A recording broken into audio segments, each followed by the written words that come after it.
Hi, this is Cowboy Bill Watts. Be sure that you take full advantage of InYourHeadOnline.com. Fabulous site for wrestling memories, what's going on today, what's probably going to happen tomorrow. Tune it in and tell them Cowboy Bill Watts sent you. All right, we're back, and we are joined by Dr. Death Steve Williams. Welcome to In Your Head. Hey, how are you guys? We're doing good. Happy Thanksgiving, guys. Yeah, happy Thanksgiving to you, too. Thanks for coming on, the day before Thanksgiving. Well, it's a pleasure to be there. Getting ready to have some turkey and some stuffing, man. Excellent. Let everybody know right away, you got the book coming out, Steve Williams, How Dr. Death Became Dr. Life. Yeah, I just finished my book. Matter of fact, we finished it last Thursday.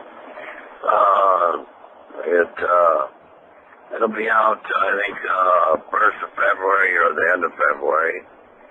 And it's, I feel like it's going to be a real good book for people to read about my life, my career, exactly how I got cancer, and how I beat the toughest part of my life, the big C word. Mm-hmm. Mm-hmm. You can pre-order that right now on Amazon.com. Yeah, I've seen that. You're correct. It is on Amazon.com. You can order it, and it will be on my website, so you can order it on my website too. Mm-hmm. You talked about your cancer. How are you doing physically right now? I'll tell you what, guys. I am so blessed. I feel great. About a year ago this time, I was weighing 206, and I'm back up to 275. I go to the gym every day, 2-hour workout.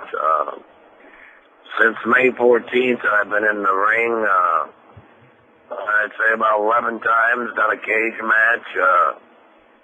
I've been helping out WWE training developmental group to Louisville, Kentucky, and Arkansas, so I feel great. Oh, excellent. We actually have a caller here. Who is this? This is Jason Daggs from out of the chat room. Oh, hello. You're on there with Dr. Death. Do you have a question? Oh, yes. Hey, Jason. I want to thank, talking to Dr. Death, this is pretty cool. I have two questions, if you don't mind. My first question is, how did you think of your time in Herb Abrams' UWF? Well, hey, Jason, I'll tell you what. I enjoyed it very well because Herb took real good care of me. I mean, I was his champion, and he took real good care of me. I never had to worry about my checks bouncing like some people had to worry about it. He lived on the very edge of the life that he lived, but he took real good care of Dr. Death. Well, what was the other question? My other question is, how would you compare it to Bill Watts' UWF?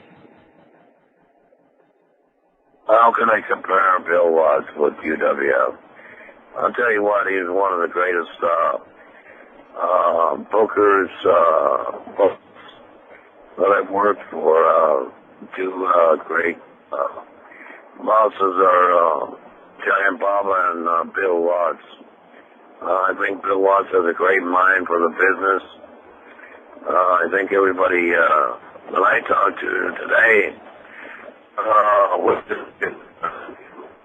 tapes or DVDs of Mid-South. Did I lose you guys? Nope, we got you.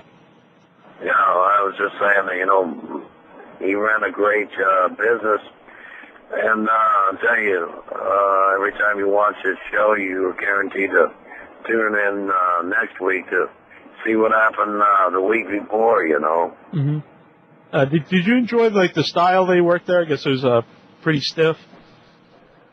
Well, I believe that wrestling ain't ballet, guys. Right. Mm-hmm. Like the Marquis says, it's wrestling, and nowadays, I don't even think these guys are even hitting each other. That's so, a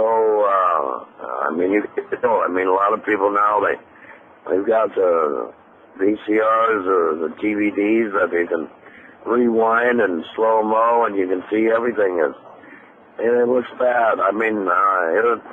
pro wrestling's an art, man. That's why I guess I lived over in Japan for 18 years. I didn't live over there, but I worked there for 18 years because it was more my style, and I enjoyed it. I went through a lot of things, a lot of broken bones and torn muscles, but I have no grief about it. It was a great time. Mid-South was, it was a giant territory at one time until they brought Bill Dundee in, and then we started getting a little bit smaller guys, but, you know, it was a great territory. Mm-hmm. Which did you prefer to work with, like the bigger guys, or did you like to work with some of the smaller guys where you could throw them I'll around? work with anybody. I was just in a match about 2 weeks ago up in Chicago, and I had a ball just doing the old style, you know, and not only was I flying, it was a great match, and the kid thought it was fantastic that we worked the old style. Mm-hmm. I think nowadays, guys, I think more and more the people want to see the old style and see how how the working in the ring is an art. Do you enjoy training the guys? You're saying you're helping WWE train some of the guys down in OVW? OVW and Deep South, I'm enjoying it very well. I don't play around with the guys. I don't pamper them. I shoot them straight up and down. You know, I tell them when I get there, I said, I don't think there'll ever be another Stone Cold or a Rock. And so I'm giving these guys motivational talks that, you know, everybody has to step up. Mm-hmm. You know, they're all indie wrestlers, and they all think they know the business. And I just trying to help them out of giving them back to the business what the business gave to me. And I think Johnny Laurinaitis, or Ace as I call him, enjoys how I work with these kids. They give me respect, and that's really nice to go to. You know, I got about 40 kids, 20 in each camp, so it's enjoyable. Mm-hmm. When you first broke in, what guys really took you under their wings? Well, you know what? You guys would be amazed. I don't even know if you guys have heard of these guys, but the two people that supposedly trained me was Alibaba, called the Turk, and Billy Starr. They really didn't train me, man. I got in the ring and I ran the ropes. I put my amateur style into my repertoire, and then my first angle was Bob Roop, and I started learning and watching, and then watched Terry Taylor, and then I got put up with Ted DiBiase, and that's where I really started learning the art about the business and how to control your fans instead of the fans controlling you. El Santo Loco, he has a question about Ted DiBiase. He wants to know what was it like teaming with him in Mid-South. It was a pleasure. Ted and me go back way back. We still communicate. That was a great tag team. I've been very blessed, guys. You got to admit, man, I've been some great tag team partners, like Ted DiBiase, Terry Gordy, Gary Albright. I've been with some great guys, man. I even was tagged up with Andre the Giant. Oh, yeah?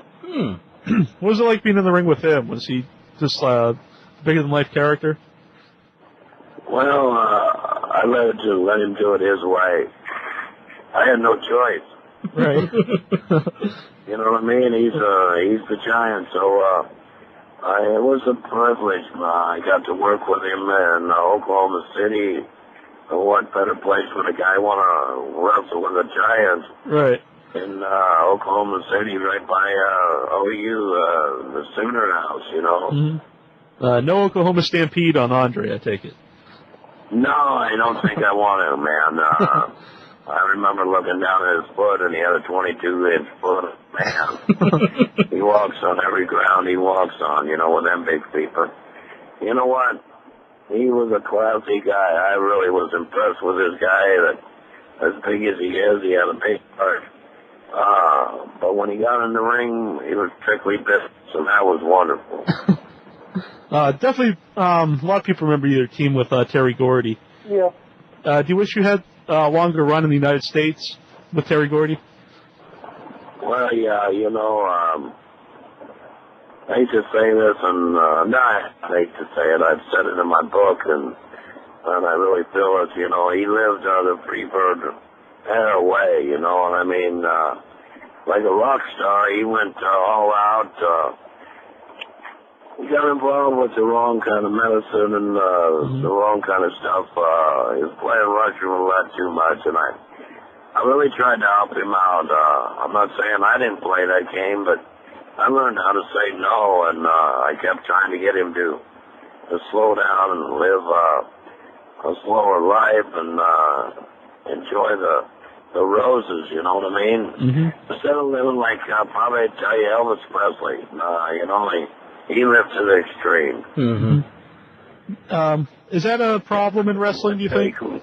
I gotta tell you guys something. Terry Gordy is like a brother to me. He was so, we ran that ring, like we didn't have to, we knew what each other were thinking. It was a pleasure because we'd watch each other's back, and it would have been great to have a lot better run here in the United States. But I'll tell you what, we're running 5 years straight with the tag team titles in Japan. You can't ask for anything better. I mean, they respect the business over there. Well, was it hard when you first went to Japan, how the crowd reacted differently? Oh, yeah, man. I felt like I was at a chess game. And, I mean, I did my all strongman gimmick press and all this stuff, and I couldn't get nothing out of them. And then, I'll tell you what, I was totally amazed after a few years. Because I was a heel over there, and they used to call me Godzilla. When the first time I flipped off the crowd and they flipped me off back, I went, I got them. And then I had them start booing, and brother, it was like being a rock star, a movie star. It was, to get that applause and that kind of reaction from them was great. Did you get a question, Incher? I was just wondering, did you ever work with Stan Hansen in Japan? I'm sorry, come back with that. Did you ever work with Stan Hansen in Japan? I'll tell you what, I call Stan Hansen my coach over there. He taught me how to run it over in Japan, how to be a businessman. Stan and me had some hellacious fights, I'm telling you what. And they were very stiff, but I'll tell you what, the people loved it. We filled houses of 20,000 to 60,000 in the dome. I mean, it was great working with him. What a great Japanese-style wrestler he was, man. I mean, what a legend over there. Did you prefer working with the other Americans or the Japanese stars while you were in Japan? It didn't matter, guys. I enjoyed working with the Japs because they're the baby face over there, and I was a true heel, and so it always enjoyable to work against the baby face. But, you know, the people, it's hard for the people to get into the Americans, wrestling Americans, because they're all Japanese, and they remember Hiroshima, you know, the A-bomb and everything, so they wanted to see the bad guys against the good guys, and but, you know, I've wrestled, millions of Americans. When you had your run with Terry Gordy, did WWE ever try to get you guys to sign with them? We came when Bill Watts was, no, I'm sorry, WWE didn't. Vince had Junkyard Dog and Hacksaw and all those guys like that, but we were so locked into all Japan. I mean, Baba was taking good care of us.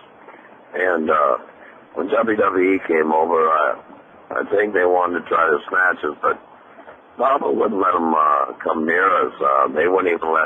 Baba wouldn't even let us be on their show with them. But you mentioned Bill Watts. He was a booker in WCW when you guys went there. Yeah, the Booker when we went over there and he had us go against the Steiners and we beat the Steiners. What a great finish that was. Instead of all this goofy, like a ladder match I saw the other night, I almost felt puked.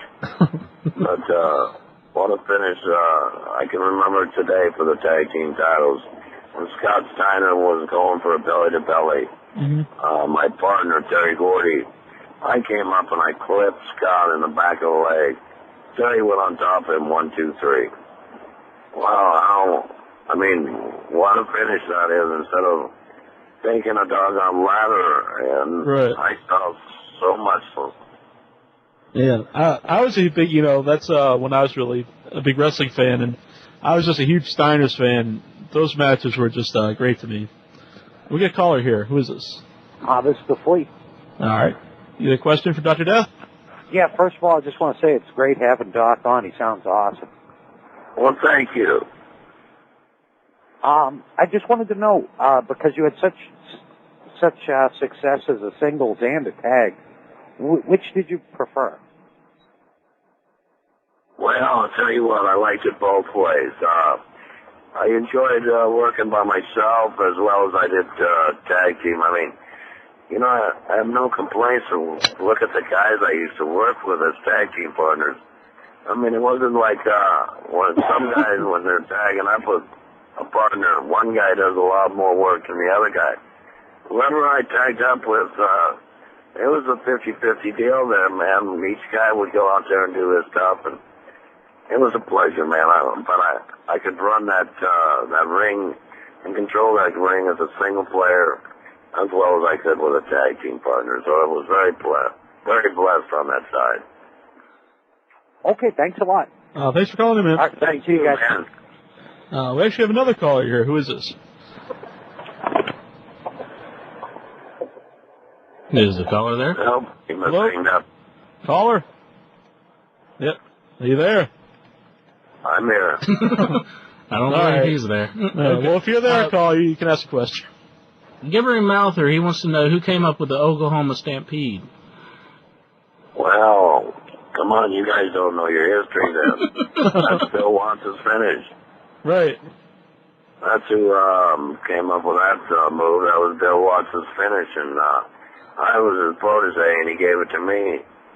And then when I got over to Japan, I came up with a called a side suplex, but they called it back driver because I drive guys right on their head. That was the most dangerous move in the business in the 90s and the first part of the 200s. Mm-hmm. You another question from the message board intro? Let's see. Wacko Bob, he wants to know, do you think your former manager Kevin Sullivan still has what it takes to book the big leagues like he did in his days in Florida territory?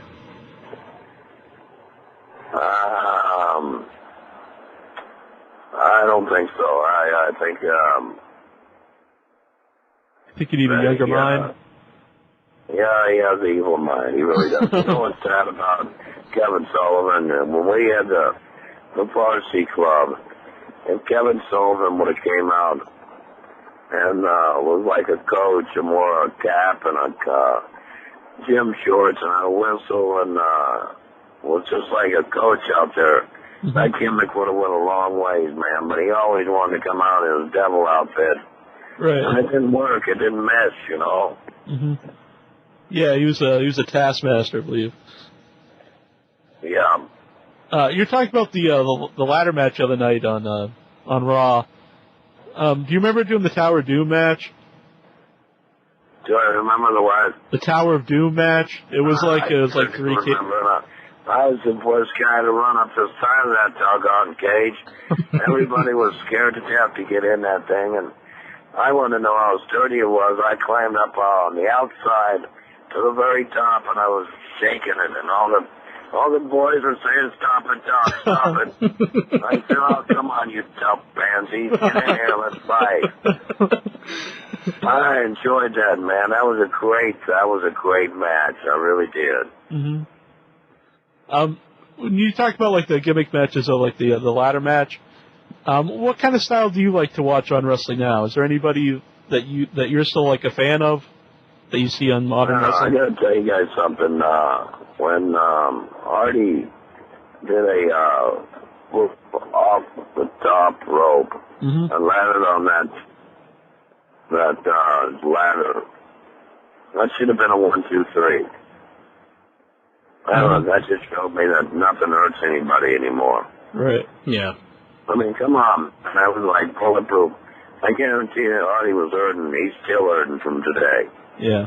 I don't care who you are, man. You do a 360. I mean, you do a flip off the top rope onto a left like that. That's kind of hurt.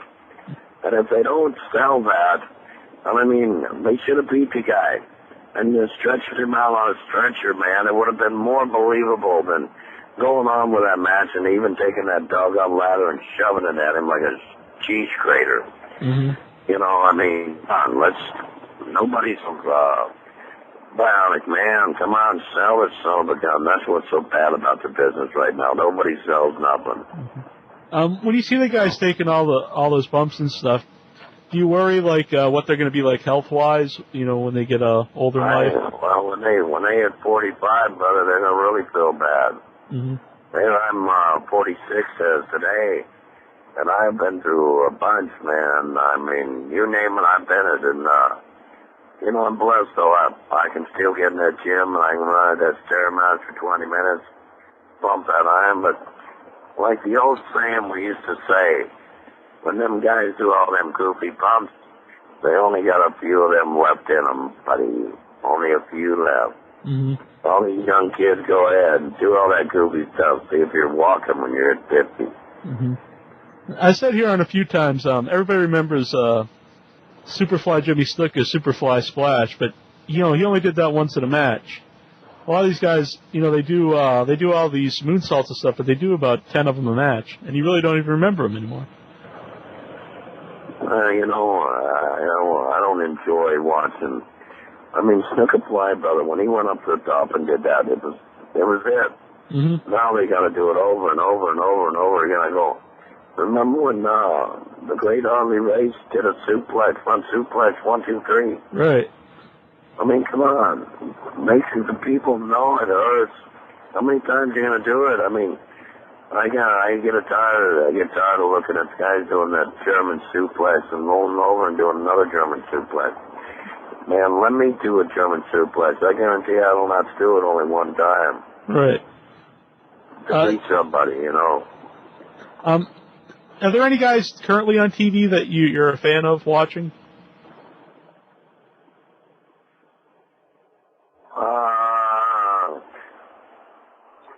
I'll tell you what, I enjoy Kurt Angle. I trained him in Dory Funk's dojo when I tore my hamstring in that brawl for all.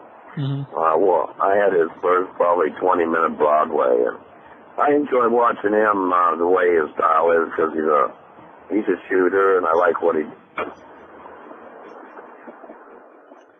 Old School, he has a question from the message board here. He wants to know, who was your favorite opponent in the ring?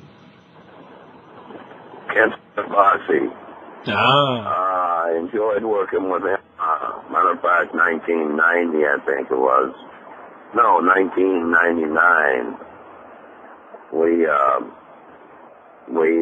held the best match of the year, and it went 29-30, and it was unbelievable. I compliment everything he did, and I think he complimented everything I did with him. It was a great match. I mean, it was unbelievable. I was watching about a week ago, just memorizing what kind of match it was. We got a caller here. Oh, sorry. Go on, intro. Oh, I was just going to ask, have you seen the recent match with Samoa Joe that Kenta Kobashi had? No, I haven't. That was for Ring of Honor, I believe. Yeah, it was pretty good stuff. I was just wondering if you had seen it, I was going to ask how would you compare them, but since you haven't, go on to the caller. No, I haven't. I'm sorry. No, that's okay. We got a caller here. Who is this? Yeah, it's Crusher. Hey, Crusher. Hey, I'd just like to say to Doc that it's a great honor to talk to you, sir, and I've been a fan of yours. Thank you. Since the early 80s. So I followed your career from the USFL to Mid-South and then to Japan and WCW and so on and so forth. My question for you is, you've always been associated with Terry Gordy and your great tag team. What other partners did you have that you enjoyed tagging with, and what was your favorite guy to work with? I would say Ted DiBiase.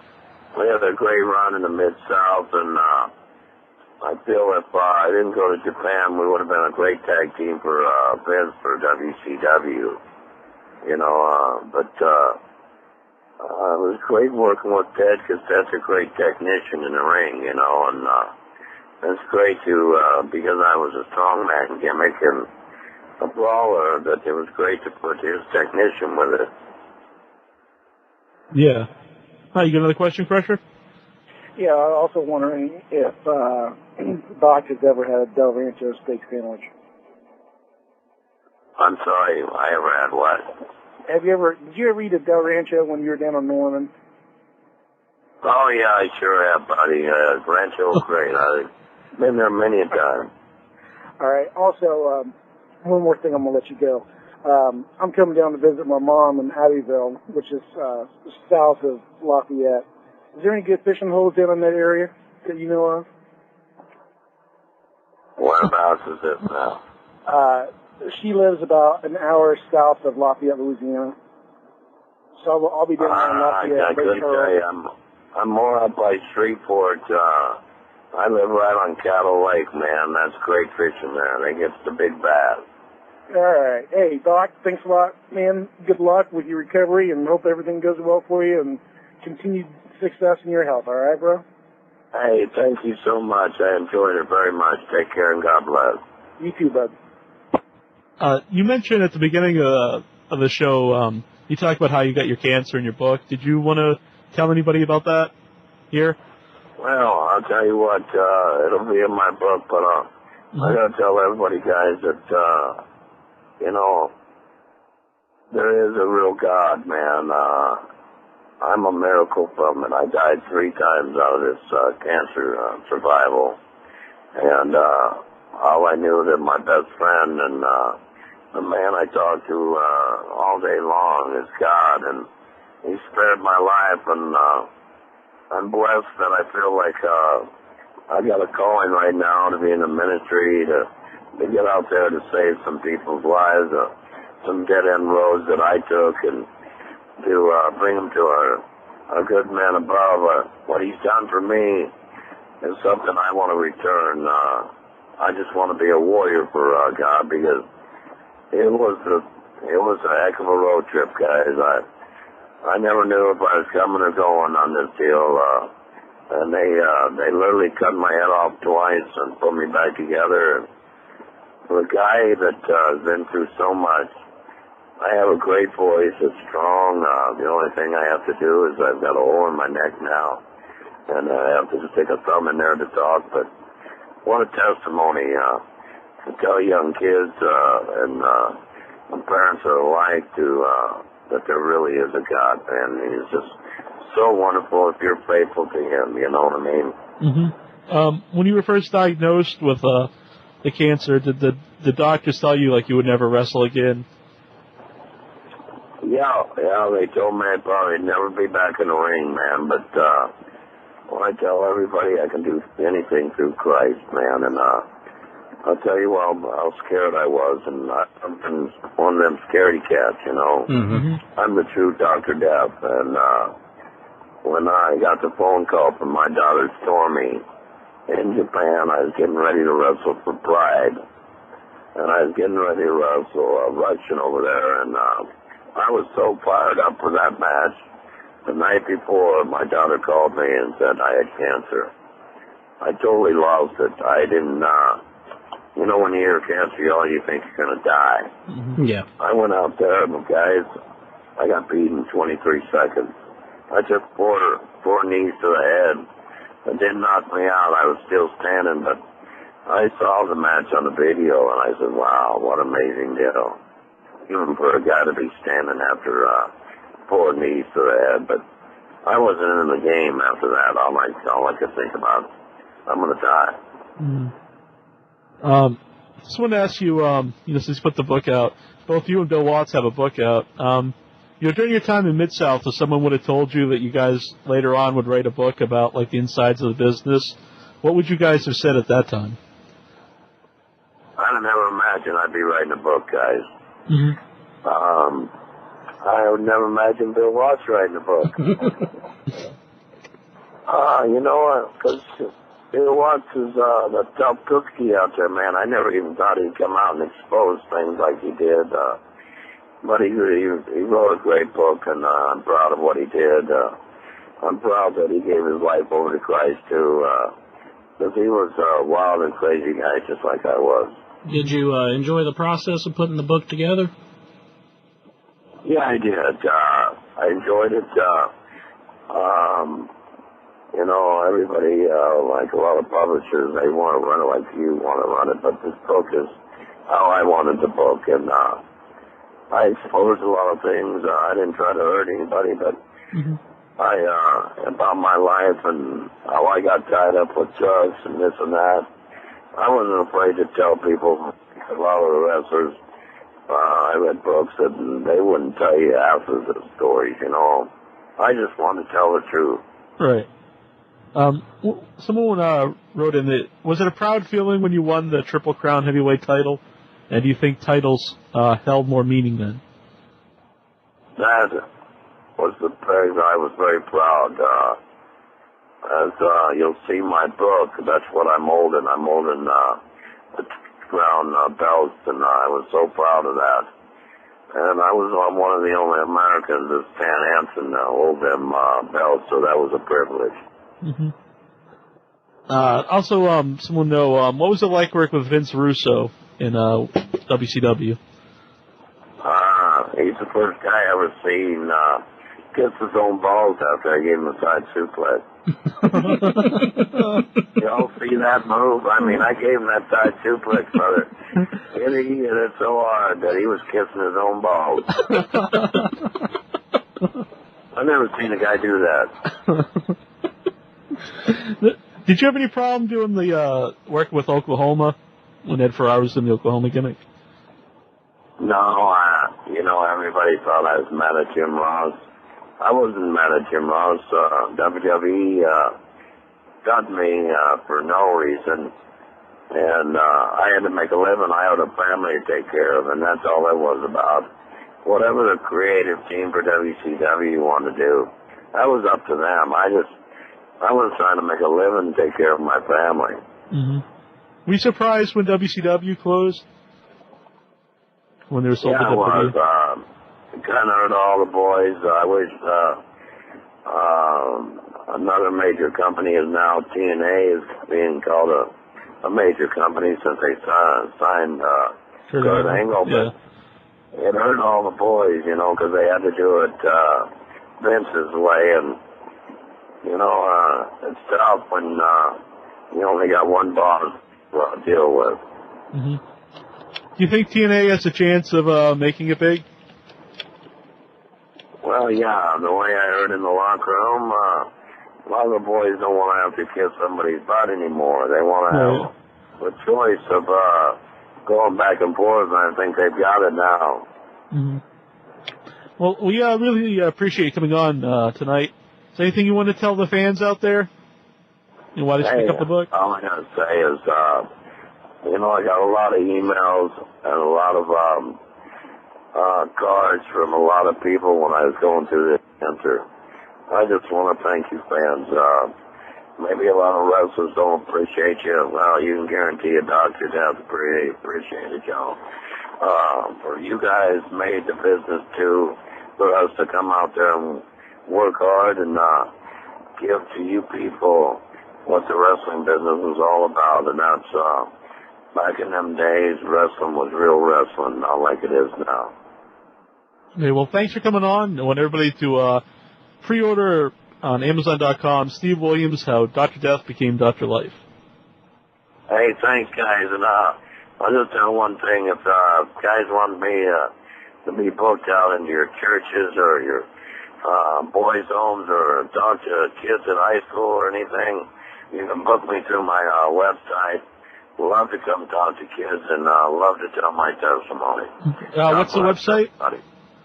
My website is oakstampede.com, OKLASTAMPED. If you go on Google, just type in Dr. Death, it'll take you right there. All right. Well, we'll put a link up on our website. Hey, thanks, guys. Yep. Thanks again, man. This is Bob Caudle, and you're listening to In Your Head.